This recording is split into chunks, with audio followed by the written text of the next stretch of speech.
Hofu ilitanda katika kaunti ya Meru ambapo Rais Ruto na Gachagua walipatana kisanfa katika hafla tofauti, huku Rais Ruto akihudhuria mkutano wa kamati ya wakulima wa maziwa ambapo aliendeleza ahadi kemkem, moja yake ikiwa ni kupunguza bei ya mbegu za kupandikiza mifugo artificial insemination kutoka 4,000 hadi 1,000 kuanzia tarehe 1 mwezi ujao, na vilevile kupunguza gharama ya maisha. Katika hali hiyo, aliyekuwa naibu wa rais Rigathi Gachagua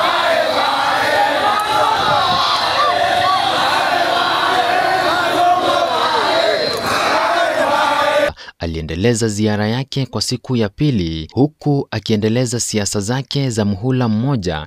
Katika ziara hiyo, Gachagua alionyesha ghadhabu kwa Rais Ruto.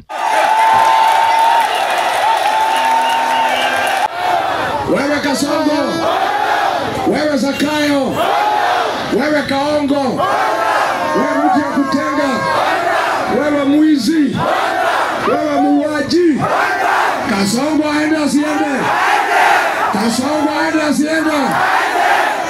Gachagua aliandamana na viongozi wengine wa Meru, ikiwemo aliyekuwa waziri wa kilimo Mithika Linturi, anayegombea kiti cha seneta Mugambi Imanyara na viongozi wengine mashinani. Licha ya mikutano hiyo miwili kuwa na amani, taharuki ilitanda ambako wahuni walitatiza shughuli hiyo kwa muda katika eneo bunge la Tigania Mashariki linaloongozwa na mbunge Mpuru Aburi. Makabiliano yaliendelea kwa muda, huku wahuni hao waliozua hofu kwa kufunga barabara wakifurushwa na wafuasi wa Gachagua.